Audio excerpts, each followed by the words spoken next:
Detroit City, where stars shine in the east, inside a safe space creating perfect vibes for poetic prophets to light up the D, with creative energy flowing over rivers, streaming through woods into universal hoods where 313's authenticity is consistent from front to back, no matter how it's cut. Innovators raised by a strong hand, warmed in a mitten thrive when real ones rock mics, spitting fire in a chilled spot where poetry is welcomed with open arms. So sit back, relax, come and get this love from your Motor City hostess, Tia Lise, on the B-side. Come chill with vibes and verses. You may not have heard about me. My pen pushes positivity. I write for everybody. I'm one single rose from the 313. You may not have heard about me. My pen pushes positivity. I write for everybody. I'm one single rose and I'm a POET. Welcome to her one-woman show. It's an ongoing broadcast that's always on air. There will never be any cancellation or procrastination. This is a can't stop, won't stop, production.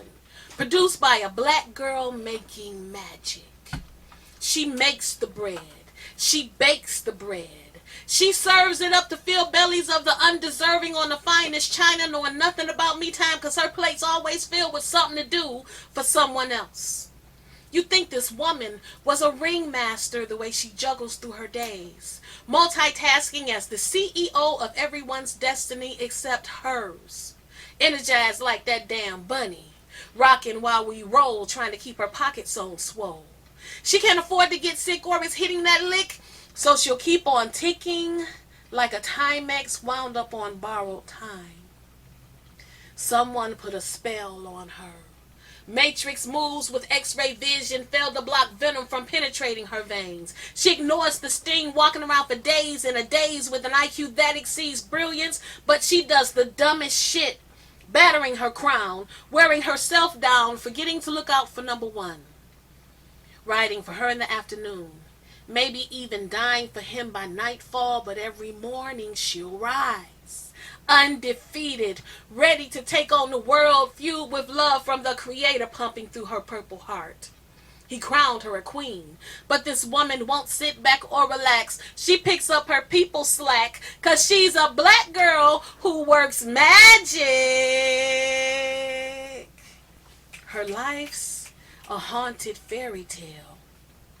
As the pages turn, she longs for a happy ending, not realizing she's writing the book with power to dictate how it ends. One single rose, no stem.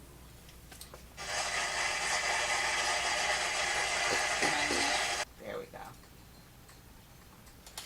What up, though, y'all? Here for episode 2 of the Vibes and Verses show. It's your girl, Tia Lise, the Motor City Sis. And as you can see, I have a legend in the room with me. And so I have to allow her to introduce herself.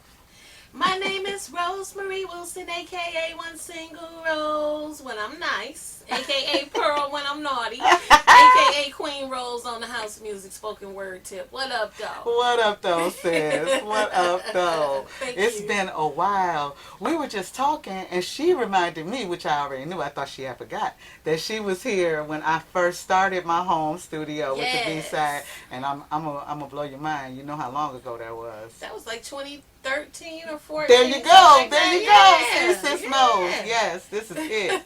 That is it. So, yes. Y'all It's should been a see while. it now. If you haven't been down, you should see it. It's like everywhere you look, it's something to learn. And I really like that about this. Thank you, sis. Yeah. I appreciate it. Yeah. You know, for the Vibes and Verses show, I wanted to create a platform that was a little different than what people might find at an open mic. Mm-hmm. You know what I mean? Because it's a lot of elements that go into an open mic, and if you venture into slam, that's even more so. Yes. You know, the atmosphere is a little different. I wanted to create a warm mic, right?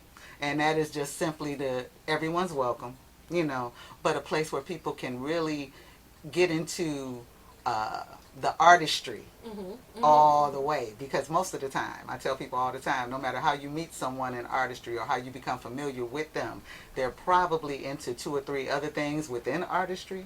And then they do something as a 9 to 5 too. We, multitask. Absolutely. You never know where your path is going to lead. You just have to be ready to go. Absolutely. Mm-hmm. And so I want you to first tell us, what's your poetry story? Ooh. I know, right? So I started actually writing poetry in the 2nd grade when I won my very first poetry contest. And in maybe 2005, I started writing more poems as a woman scorned. Okay. And I wrote myself Past the Pain of the Heartache. So I was editing a book for one of my friends. And I let her read some of my poems. And she was like, oh, okay. These are dope. I got the perfect name for you. One Single Rose. I was like, oh, that's kind of dope. It is. Yeah, because the poetry spoke to me being single, although One Single Rose doesn't just speak as to a relationship status. Right. But that's where I started. I wrote my first collection of poetry then. It was a whole clusterfuck of rhyme bullshit. But I had to do something to get out there. Yeah. And I started to promote some separate pieces to churches, some inspirational pieces, and people gravitated to it. And then when I would try to sell my books, people were like, let me hear a poem. I'm like, no, here's the book. Read it. I wrote a book. It's all in the book. But then that kind of took me into spoken word because in order for me to sell these books, I had to memorize poetry. Yes. I had to kind of perform in order to make sales and make my book viable. And it's like as soon as I opened up my mouth to share spoken word, it's like the world opened, and I've just been going nonstop ever since. So I didn't know that's the path that writing that book would take me on. Sure. But I was open to where it was leading. I love it. And I'm still following the word as it leads. I love it. And listen, you see, she's telling you this is a journey that started in the early 2000s. You know what I'm saying? And here we are, 20 plus years later. Yeah. Right? Yeah. Okay, so tell everybody, because you have a book right here. Yes, this is my most recent collection, Fly Cool for You, all based off one word that people in an audience give me, and I create haiku, but I call it fly cool because it's done on the fly. I know, right? That's dope. So I type it out on rose color stationery on a 1955 Remington Rider typewriter. And before I knew it, I had 400 fly cool. So I put about 125 in here, all from peace, social issues, erotic, love, healing. So there's something in here for everyone. And also some of the people that I've created for, I put their names on the back of the book. I love it. To pay homage to them for letting me do Fly Cool for you. So see, that's dope. And so I'm taking it that the poems take the same structure of a traditional haiku poem. Yes, 17 syllables. I love it. 17 syllables, yes. And see, that's another thing that you brought to this. That's why I was strategic about who I was asking for this first season, because I knew I wanted to open it up for people like me that we all were in Motown Mike, and some of the people who are new now, because all the faces look way different than they did even when I first started. You know what I'm saying? So I wanted to do that, but I was hoping that some of my seasoned poets would want to come through and just add to the structure of the whole art form. Sure. Spoken word is definitely freestyle, but they do have categories. Yes. You know what I'm saying? And criteria.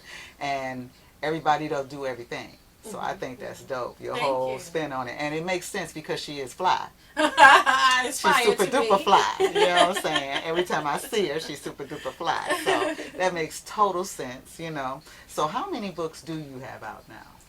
1, 2, 3. 3. This is my third collection. I have 2 chapbooks, Miss Detroit and Pearl's Plays, which is my erotic poetry. Ooh, chapter. see y'all. So she got a little bit for everybody. Yeah, don't judge me. You know, the word goes where it wants to go. And you so, see what I'm saying? Yeah. And she's every woman. So you know how we flip and turn, you know, again, multifaceted. Exactly. So- You're right for everyone, and you'll just be able to go everywhere. You won't Exactly. be stifled into a certain genre of poetry. Oh, she's a love poet. She's an erotic poet. She's a social justice poet. If you write all of those different genres, you'll be able to go everywhere. That's exactly it. You have something for everybody. Yes. Yep. Okay, that makes sense. That makes total sense.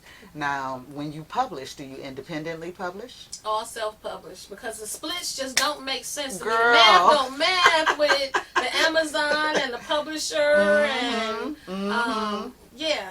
And the presses. It just, it's like they take advantage of our intellectual property. We put our Yes. hard work, we toil, we sweat, we bear our souls on these pages just to give away a lot of our rights to people who just really want to capitalize and make money off of you. Absolutely. So Absolutely. I like to keep my money in my pocket. I know that's right. And spend it how I want to spend it. and it makes you find ways to make money. Like my books are available on Amazon and they're available on Kindle and all that. And even six of my titles are in audio form. But most money I made was on my audio form. You know what I'm saying? That came home to me, through that platform. But that was because I was the rights holder and the narrator. Yes. You know what I'm saying? Yes. So, it's, that way. But then also, I was one of those authors that could not stand, and still don't to this day, vending. Okay. I respect the ones who do it. But most of the time when they're setting it up for authors, we're around so many of our peers. And you have to spend so much to even stand out. And God forbid somebody's there with a little name recognition. Because no matter what your booth looks like, you're going to be overlooked. Yeah, you know what I'm saying? So I found that I've made more money for myself selling through my own website. You know what I mean? And then setting up my own situations. I'll throw a signing, a reading, you know what I mean? Books and booze, books and breakfast, what you want to do? Yes. You know what I'm saying? Absolutely, absolutely. At least where I'm there, and now I have a few authors that I publish, so if they feel like coming out, you know what I mean, at least we are among each other. You know what I'm saying? Representing the imprint as opposed to, gaffling for, everybody's $10. You know what I'm saying? And no one makes what they spend for the booth. You know what I'm saying? Very, very few. It's tough. Very few. It's hard. It's you tough, know? yeah. So, and once again, that's just another thing that'll get you frustrated. Now, as far as, because it says vibes and verses with the performance mechanism, what do you see, right, that is different in the spoken word open mic scene now that was different from when you started? When I started, there was a greater sense of community and people looking out for each other, making sure people were good. Now it seems like a lot of people, not just here in Detroit, in other markets as well, are all out for themselves, and they don't give a damn about helping you come up or giving you any information or giving you any nuggets of knowledge to help you further your artistic career. Right. It's like everybody's out for self, but we're all riding on the same street, but we all in different lanes. Exactly. So Yes. I can be in this lane doing my thing. You can be in this lane, in your lane, and we riding down the same street, and we reaching different people. Yes. So it's all a community, and we all should be showing love to each other. But the love has kind of Faded. it's dissipating. And see, that's something too, because I asked her that question because I wanted to know if she was feeling the same way I do. You know what I mean? Because I felt that way, and it's kind of hard. I remember, back when I started, I came home from college, right, and had my daughter. By the time she was old enough for me to start feeling comfortable to like go out, to different places, Cafe Mahogany was gone. I had heard about it. Oh, me too. You see what I'm I hate that I wasn't doing poetry then. Like, I missed the party. It was the perfect spot for me. You know what I mean? Yeah. And, I had an older car, so I heard of the Artist Village, but it was so far west and I was so far east. And I was the only person in my little crew that did anything with the literary arts. Gotcha. I would always get that blank stare like, Poetry. a book. Yeah. Okay. You know what I'm saying? So I'm like, okay, well, they're not going to go with me. So I would miss out. So I remember it being scarce. to Yeah. even find a spot. I found love at the Key Club. Okay. You know yeah, what I I heard about mean? that with Sparrow. Yes, I found yes. love with that.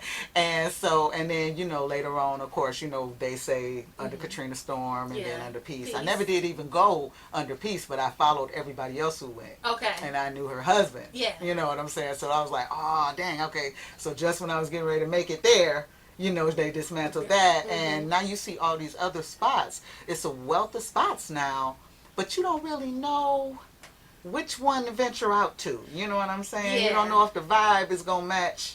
Yeah, You know what I mean? You just have to tiptoe in and see what's going on, sit in the back, feel the vibe. Yeah. And, yeah, like some of them, especially these young ones, I don't know, they get started so late. I'm like, look, it's 12 o'clock on a school night. Okay. I got to go to work in the morning. Let me get this word out so Real I quick. can get on. Yeah. I know that's right. You do have to be strategic though. Yes. So the cool part is that so many people are feeling, are warming up to the art form so much so that you have poetry every night Every night. in the city. Yes. Now that part of it is lovely. Yes. You know what I mean? I Yes. just wish they would do a little more to just let us know the vibe they're going for. You know what I mean? Like when it's an erotic poetry thing, I be wanting to know that before I come. Yeah, Just, so you you know what I'm know. saying? For those that do with, if it's 420 friendly, that's wonderful. Let me know before right, I come. so I know. But other than that, that's the cool part. And then what would you like to see change? What would you like to see more of? Where would you like to see the spoken word situation go? I would like to see more love. Yeah. More love. We all need love. We all could capitalize on love and capitalize on giving love. And once you put it out, it's going to come back. Mm-hmm. Because if you're putting out that type of energy and you're showing love, that's just going to help you in your artistry. And it's Right. going to help you go further. Right. What we talked about earlier, if you're constantly trying to bring other people down, you aren't going to elevate or get anywhere. Absolutely. Because you aren't showing that love. Right. So right. yeah, I would love more love. She said more love, y'all. Yes. So that's what we got to do. Scoot over this way Yes. so I make sure I got you in this shot just to make sure it scares me. It scares me. So that is wonderful. Now tell everybody, outside of poetry and being an author, Mhm. what else you got going on, artistically or otherwise? Okay. I work a 9 to 5. I am a poet, spoken word artist, Mhm. an actress, Mhm. singer, songwriter. I'm signed with Defected Records under the name of Queen Rose. Love it. So I pen spoken word and I sing Mhm. over house music beats. Okay. Yeah, Mm. I write plays, I act, and as of maybe about 2 or 3 years ago, I started creating my own film. After not getting some of my footage back from videographers, I'm like, okay, I need to do this myself, because They will make you. yeah, yeah.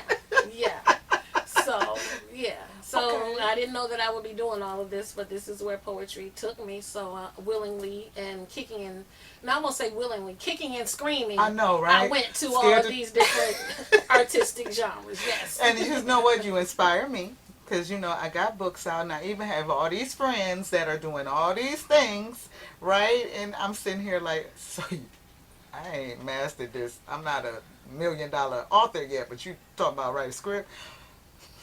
Okay. Yeah.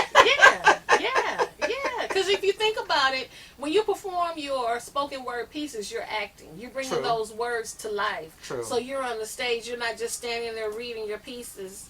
You're actually being a little bit more animated. Yeah. So you actually are acting whenever you take the stage and you perform your spoken word. True. I know my daughter's going to see this interview and be like, I told you. Actually, I thought you did act. You know what? No. Actually, I find the joy in people bringing my words to life. Okay. You know what I mean? And I got introduced to that when I was doing the Live Ladies with my sister, and we were writing those monologues. Okay. You know what I'm saying? And I wrote the monologues, and the first one that I really jumped into was the male monologues, and I was seeing the brothers actually bring my words to life, and I was like, I could get used to a place like this. Yes. You know what I mean? Just a little freer in it. So, it's so much structure that goes, it's a different structure that goes into script writing. Yeah, You know what I mean? yeah. So how long did it take you to prepare the script for your film? Oh, well, actually, I was touring Europe with Wunderbaum, and Okay. we opened in Pittsburgh. Nice. And there was a Dutch festival. Like different theaters had different events going on. Okay. And a couple of theaters down was this group called Bricolage, Mhm. and they were putting on this insane production called The Bus. Mhm. It's where they take 10 playwrights, put them on different buses in Pittsburgh, send them off different directions for you to get inspiration to write a 10-minute piece. Oh. And I was like, oh, I want to do that. Yeah. So I was there with Wunderbaum doing our production, Mhm. and they actually called me to write a script for the next season. And I was like, wow. And when I got on that bus, the inspiration was already there. It was a drunk couple Okay. on the bus. And so that's where my addiction series came from. Nice. So I wrote part 1 and 2, and right now, as soon as I can carve out the time, people keep asking me, when is part 3? When is part 3? Mhm. So I got to carve out the time to write part 3, and that's going to bring all of the first 2 productions together. Nice. Yeah, because there's one character, we don't know how he got addicted, so I got to Work that in. work it in. Yeah. Yes. Okay. Yes. I'm excited. I'm Yeah. excited. All of that sounds dope, and it's inspiring too. So it lets Thank me you. know God is bringing me the right people around. Like I told you, girl, just keep Just doing go. it. Just Just go keep with doing it. You and got to see be what open happens. to it. Yeah. Yeah. Yeah. Okay, now we got to get you together. First of all, you got to tell everybody. I want you to tell them your handles on Okay. social media. You Okay. know what I'm saying? How to reach you or whatever. You know, even if they want to book you, because when she says performance, that's exactly what she means. Mm-hmm. So, you know, give your booking information so that people will know. Okay, you can find me on all socials as One Single Rose. That's ONE Single Rose. Or if you don't find me as One Single Rose, put a 313 behind it. That means some imposter got to it before me. Or you can go to onesinglerose.com, and that'll take you around where you can click and take you directly to all of my socials. And see, Sis is going to do us a solid today. She is going to perform for us as well. So that's why I'm kind of bringing the interview to a close so that I can give her the most of her spotlight time to do what she does best. You know what I'm saying? And you can see why you should be booking her. Okay? Especially if you're looking for something different. Now, let me ask you this. Mhm. I'm looking for a theme song for this show, Okay. right? Mhm. So I wonder if you know the title is Vibes and Verses, Mhm. and you're a singer, and you said over house beats. That struck me. Now, Yeah. is it possible that I can get a One Single Rose original Very possible. intro? I got you. Just send me some talking points or what you want. Mhm. People know I already have it in my head, but let me know what's important to you, Okay. and I'll add it in. Let me know how many seconds I have, and I got you. I love this. Okay, see, this is how artistry comes together. So we're not just telling you how we want the artistic world to be centered around poetry and these types of things, but we're also showing you. You know what I mean? So, you know, each one reach one. You know? Yes. So I'm going to bring this to a close and thank my sis Thank you for having always me. coming This through. is dope. This is dope. I love the energy always. And know that you are welcome anytime. Thank you. Because as this show grows, I really want to be able to bring together a nice little panel of us. You know Okay. what I'm saying? So, you know, just be open to that. But right now, we're going to prepare to have One Single Rose in studio with her exclusive B-side feature. All right. So we talked earlier about my latest collection of poetry, Fly Cool for You.